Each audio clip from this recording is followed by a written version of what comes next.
Hello, and welcome to the Success Showcase. I'm your host, Eric Lopkin with the Modern Observer Group. And with me, as always, is Chip Janiszewski from the Happiness and Success GPS. Chip, how you doing this week? Doing great, Eric. It's looking like spring a little bit out there. We're winding down February, except we get that extra day. So all of you February 29th babies, happy birthday. Yeah, it's funny. My grandmother was born February 29th. And as a senior citizen, she used to make a big deal out of the fact that she was 16 because because if you only count a birthday every 4 years, That's that's great. It's got to be fun, and it's also got to be a little bit weird not being able to celebrate it every year. oh, she celebrated every year. She would celebrate on March 1st. But, Yep, it is a little different for those February 29th birthdays. yep. So So, today we are going to talk about work life balance. Uh, and I'll start off by saying how much I hate that phrase because work life balance sort of makes you think that your work and your life are two separate things that you're trying to balance each of them. And that's simply not true. The term I prefer is work life integration because work is a part of your life, it's not separate from it. And you need to include it in your planning, in how you cope with life.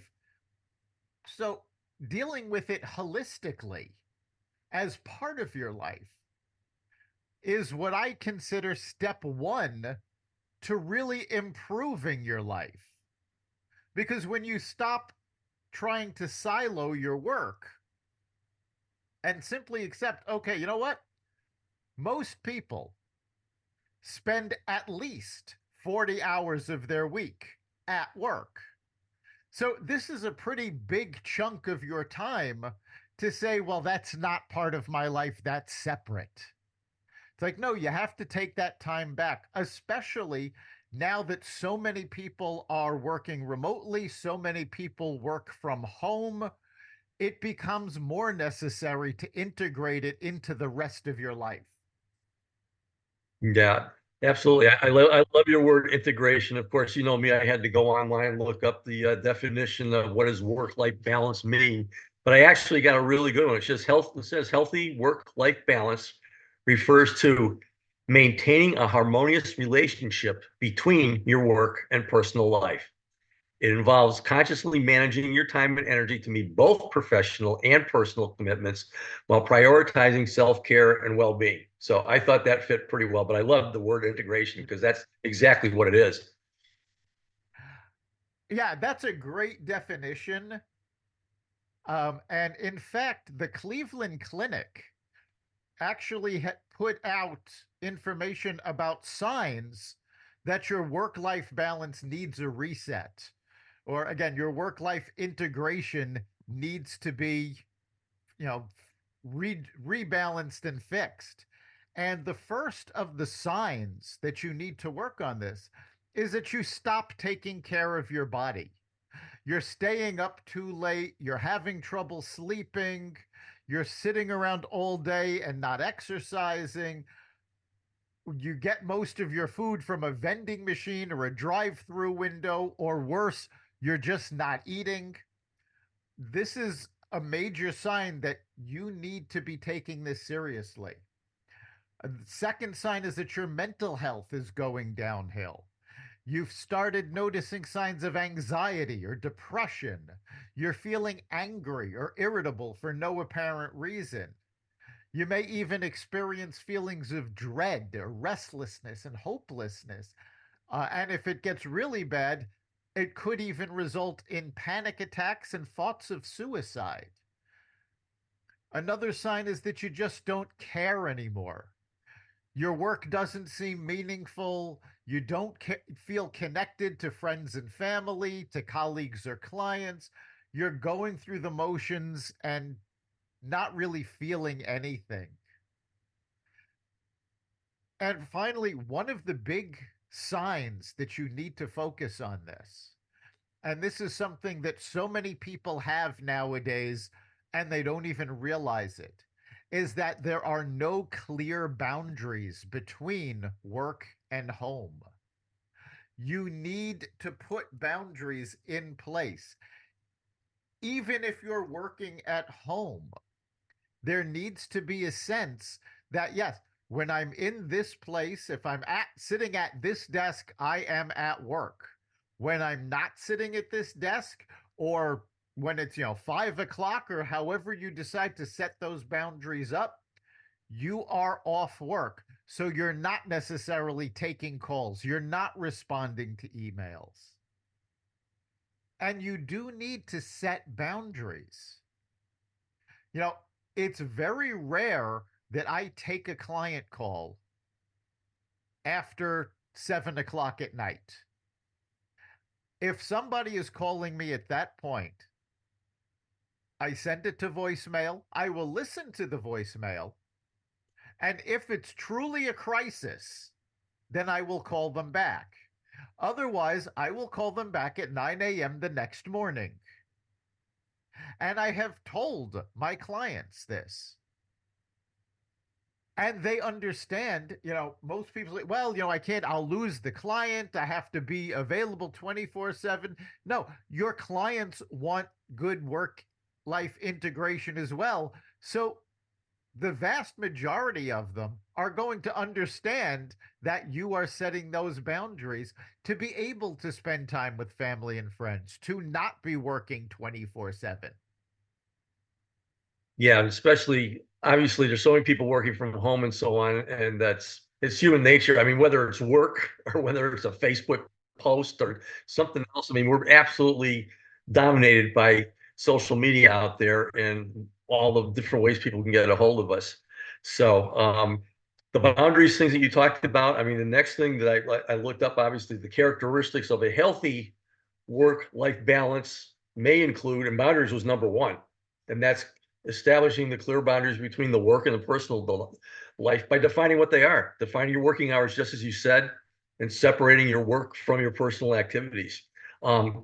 Going hand in hand with that is time management, which is just efficiently organizing what you're going to be doing, um, allocating the amount of time for work and for personal things. I know you talk a lot about working and then taking a little bit of a break and so on and so forth, but getting into that discipline at home too. But yeah, you have to organize your professional and your personal pursuits, and that includes spending time with family and things like that. So time management is very, very important. Stress management, which you talked about also. One of the things that we talk about all the time is just practicing mindfulness, just taking some time for yourself, engaging in regular physical activity. Take a walk during the day, or work on your exercise machine, whatever you got to do. Get unplugged. Getting unplugged is one of the best things you can possibly do. Maybe replace it with some calming music in the background while you're working. And then flexibility. Obviously, you are going to have those calls and things where you have to adjust and so on and so forth. But if you have that schedule set up in the first place where you can have the ability to do that, it's really important. So setting boundaries, time management, stress management, and flexibility are characteristics of a healthy work-life balance. Yes, those are all such important elements. And you're talking about time and stress management. One of the great ways to take control of your time, of your stress levels, is actually to use some of the tools that we all take for granted at work and apply them to the rest of your life. A calendar, a to do list, schedule time with family and friends, schedule date night with your spouse, put these things down. Schedule time to spend time with your kids. The same way you put down, you have a meeting from X time to this time on this date. Do the same thing about taking your kids to Little League or going to see a movie with them. Date night for your, with your spouse. And to-do lists also. How many times have you said to yourself, oh, I really need to clean out that closet? Oh, I really need to fix that lamp, and then of course, you walk away and you don't think about it anymore. Put the to-do list together for the things that you need to do at home. And like projects at work, break them down into small bits and do them little by little.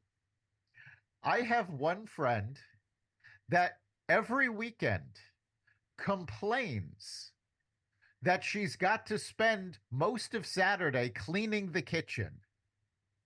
Well, you wouldn't have to clean the kitchen so intensely every Saturday if you just took 20 minutes at the end of your day and did it then.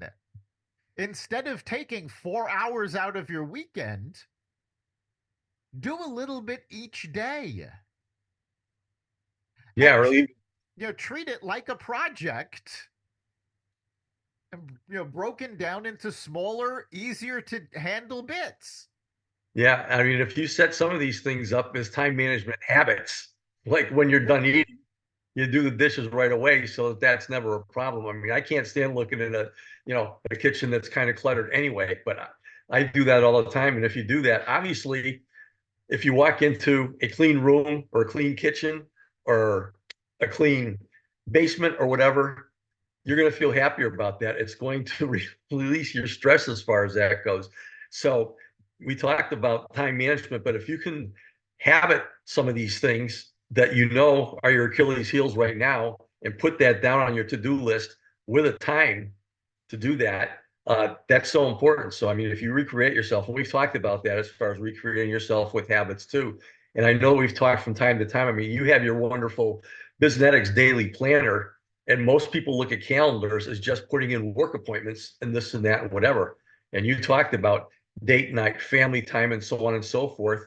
And basically, what a daily planner is just putting the day of the week down there with the times there, and you just plug everything in. Yeah. And if you have yours lasts for a whole year, and you also have ways where you can track things, what you're doing, so you can exactly see where your time is going, which will help you to reorganize yourself automatically. It's just so important. And one of the things that you can do is actually do an analysis of what you've done just by looking at that and see how much time you're spending doing this, and this, and then put them into the quadrants. Are they urgent and important? Are they basically something that you're doing every single day that you don't need to do and that kind of thing? But obviously, if you have this written down and you have it timed out, which we talk about SMART goals, basically you have to put a time on it. It's so, so important. I mean, these tools are there and we can use them for different topics that we've talked about.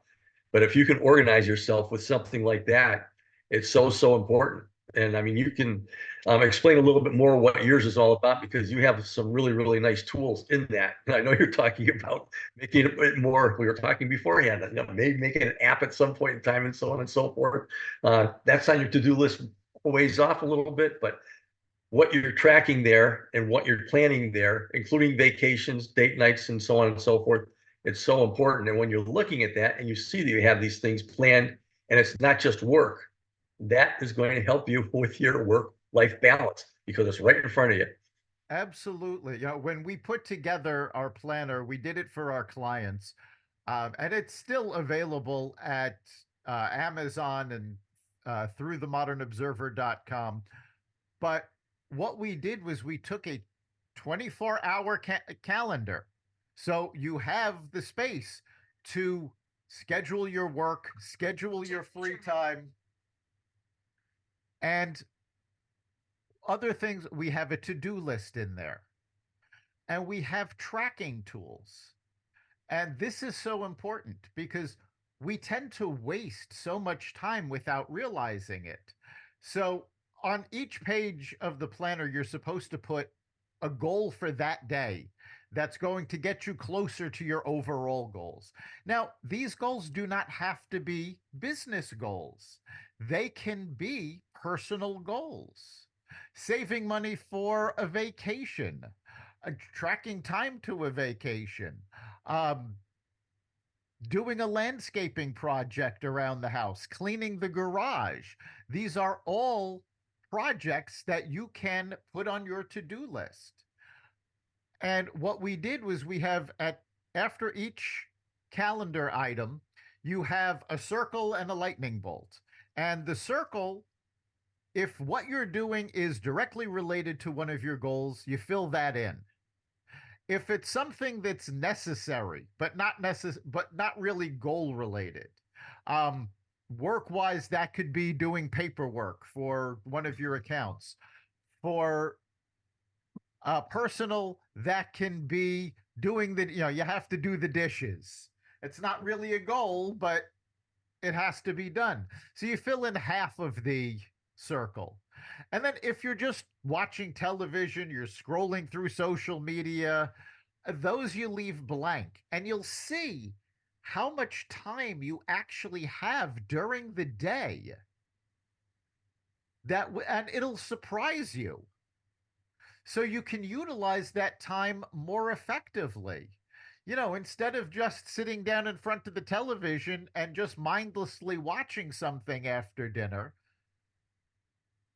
set up a time, do something with your family, read a book. That's something, I always try to read between 70 and 100 books a year. And that requires me to put time aside for it. And that's a personal. It doesn't have to be business or self-improvement books. It can be novels, it can be biographies, whatever it is you enjoy. But put that time aside to do it. Yeah, and I mean, basically, your habits are what you're talking about. I mean, me, I like to read every single morning out of the development books. I have 4 or 5 different books that have daily thoughts or daily reflections in there. And I've been reading several of them every day for many, many years. And it's a really good grounding way to start the day. But basically, by using the planner that you have and everything in front of you, what that is going to allow you to do, if you have that, don't just fill it in, but it allows you to go do a personal assessment on yourself. And you will be crystal clear where you're wasting time and so on and so forth, and what you need to work in.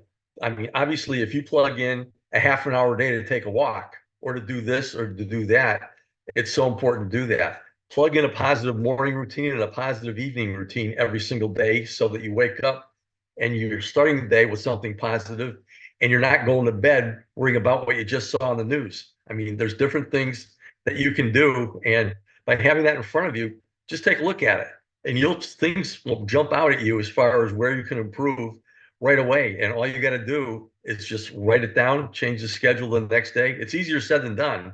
But once you start doing that, you're going to feel fantastic. But you have all these tools here where you can put it right in front of you where you are right now. And if you can do a personal assessment, put together a plan, and start it right now, that's step number one to maintaining that positive relationship between life and work.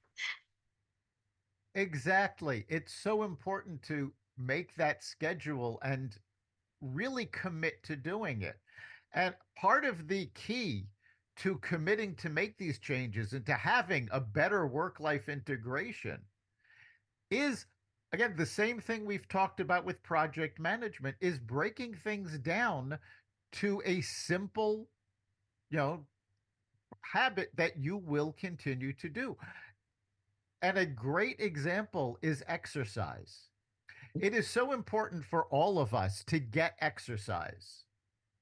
And what keeps most people from doing it is the idea that they have to go to a gym and spend 2 hours a day and they have to do this, 3 or 4 times a week. It's like, no, you know what? Start off. You don't have to go to a gym. Take 5 minutes and do some jumping jacks. There's no equipment needed. All you need is enough space to jump. You can do it in the privacy of your own home. Run in place for a minute and spend your 5 minutes twice a week just to get the blood going. Start each morning, just stretch a little bit. Doesn't have to be anything major. Reach down and try to touch your toes. And for most people, and it's kind of sorry, but most adults are actually not flexible enough to touch their toes on the first try. It doesn't matter if you can actually reach them. Bend over, stretch, and reach as far as you can. And then the next day, do it again. And you'll find after a few days, you're actually stretching a little further. And if you do this for 100 days, you should be able to touch the floor or touch your toes. So it's just a minute or two each day. Instead of hitting snooze, actually get up and stretch. And you'll actually find the stretching, and don't rush it, especially first thing in the morning. Get up slowly and stretch and take a deep breath and just sort of let yourself wake up over the 9 minutes that most snooze alarms take. You can take that 9 minutes and let yourself wake up slowly. And something else that is very important for a morning routine is your alarm. If you are setting an alarm, the biggest mistake most people make is they have an alarm sound on their phone, on their radio, whatever it is, and it's jarring. And they jump out of bed. It's like the alarm frightens them awake. No, find a sound that's soothing, that will wake you up without jarring you. And I highly recommend they have these alarm clocks that, especially if you have to be up early enough and the sun's not up yet, that over the course of when you set the alarm to the time that you're actually supposed to wake up, it gets brighter and brighter and brighter. So it brings light into the bedroom, and that helps you wake up much more gently. There's no reason to jar yourself awake. Do it slowly, take your time, and relax yourself into the day to get started. Yeah, I mean, basically, there's a book which we've talked about a few times called The Miracle Morning. And this is about starting a routine. I used to go to a gym. I started out in 2013 and I went from not doing anything to that. And it was wonderful. But after a while, I started going less and less and less. And when I picked up the Miracle Morning after not really doing a whole lot of stuff, periodic this and that for a couple of years, I got into that. And basically, it talks about a morning routine. The first thing that I do every single morning is I go downstairs and I have a glass of water to get hydrated. And then my morning routine, which is just 10 minutes in the morning of exercise, is I do a few push-ups and then I have these 10-pound weights and I put them in my hands and I just squat with those a little bit. I'll curl them up a little bit and then I'll do lunges with them in my hands. It takes me 10 minutes to do those and some push-ups. And that gets the cardio going and gets me hydrated every single morning. And I very, very much look forward to that. No matter how much I don't want to do it, as soon as I step out of bed, that's the first thing that I do every morning. And it really gets me off to a great start. And it's not strenuous or whatever. But people have told me over the last couple of years how good that I look that haven't seen me for a long time. And it's just a function of doing that. And obviously, I like to mix in a walk every day too. But that's all part of it. If you could just discipline yourself, and if you start the day doing something like that and you do that for a few days, you're going to feel terrific physically and you're going to feel really good mentally because you've accomplished that and you are now into a routine that you can keep going. And then before bed, just wind down with some type of positive thing before you go to bed. Don't care what it is. Maybe it's a gratitude journal or whatever. But if you can start and end the day with positive routines, that's going to help you out a whole lot as far as everything else falling into place. It certainly will. And, you mentioned something that's actually very important. The vast majority of people do not drink enough water. And that is something that will have a dramatic effect on your health and keep your energy up. So that, because a lot of people, when you talk about work life integration, one of the first things they say is, oh, by the time I get home from work, I don't have the strength to do anything. I just need to collapse. I need to rest. Well, part of that is actually being dehydrated because you're not drinking enough water. And another part of that is you need to get more exercise. So if you just put in a few minutes a day of exercise, get yourself a water bottle and fill it up in the morning, keep it with you, and drink. They say you're supposed to drink about 64 ounces of water every day. I'm not going to hold you to 64. Drink what you can, but it's important to keep hydrated. And that's something else that will give you more energy to be able to have work life integration. And then another really important factor is scheduling time to enjoy, whether it's by yourself, going on a hike, with friends, going out to dinner, doing, and again, if you are going to a gym, do it with friends. Set aside time to spend with people that you care about. Connect with people. We have talked about this previously, that there is an epidemic of loneliness, and that does not go away on your own. It goes away by connecting with people, by talking with people. And that is so important for your work life integration, to have time to hang out with friends. Even if you're not doing anything, be comfortable doing nothing. I'm probably going to pronounce this wrong, but there is a Dutch tradition called, I believe it's called Nixen. And this is actually considered the key to why the Netherlands is actually considered one of the happiest countries.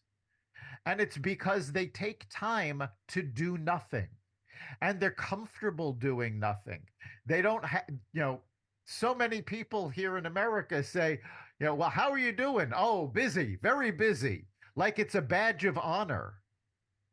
It's like you have to be comfortable with taking time to do nothing. Yeah, absolutely. I mean, it's so important to do that. I mean, you mentioned as far as friends and so on and so forth, get an accountability partner. Go through this together. And if you are going to start an exercise routine or start walking and so on and so forth, understand, instead of getting stressed out about it, think of the Nike swoosh. Just go out there and do it. And as soon as you get going, you might feel a little bit stressed, but once you get into it, you feel unbelievable. Once you start walking for a little bit or getting into whatever you're doing as far as the exercise goes. All you got to do is get started. And if you're going to Yes. start ahead of time, nothing's ever going to happen unless you do it. And I'm not talking about trying, because trying is not doing anything, but just do it. Just get up and do it. I Yeah, mean, they're right just in front of me, and my slippers are right next to the chair where I put the weights down when I'm done. That's the way that it works. So yeah, just start doing it. And actually you'll find once you do a little bit, you'll be more motivated to do more. I can't tell you how many times, I do Tai Chi exercises, I do strength training, I do stretching, and there are not, and I do my exercises at night.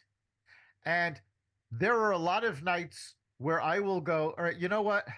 I really don't feel like exercising tonight. I'm just going to do some quick stretches. And I'll do the stretches and go, okay, you know what? That felt pretty good. Let me get in a couple of the Tai Chi exercises.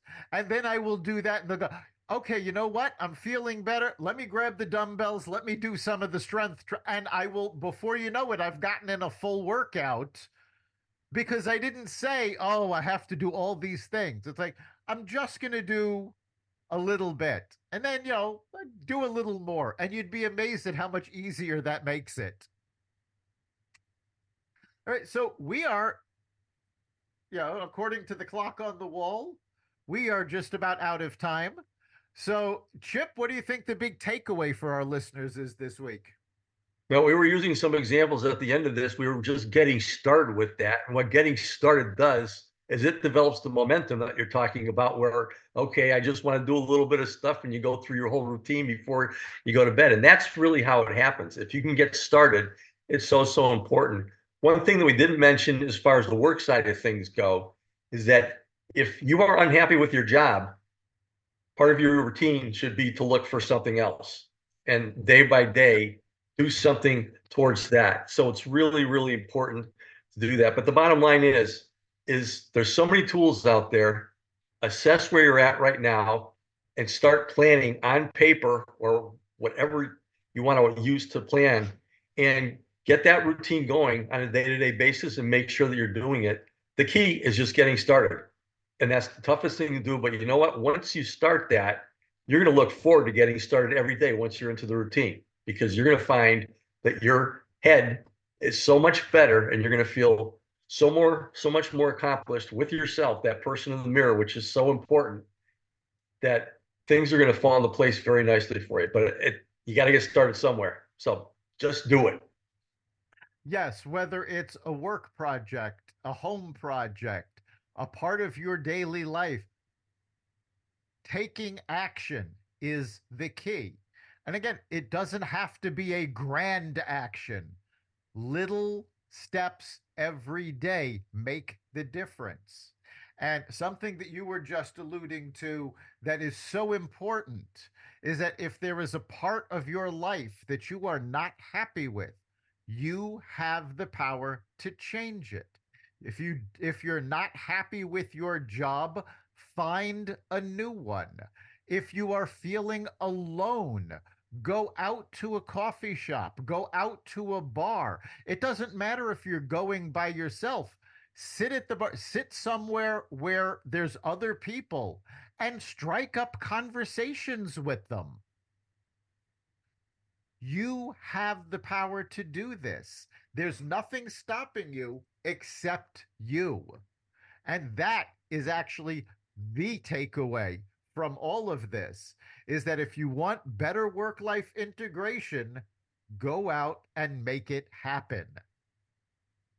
You've been listening to the Success Showcase. You can catch us every week at xvadio.com, the Apple Podcasts app, Google Podcasts, Spotify, iHeartRadio, Audible, Amazon Music, and wherever you find podcasts. Remember, make this your best week ever and make next week even better. We'll see you then.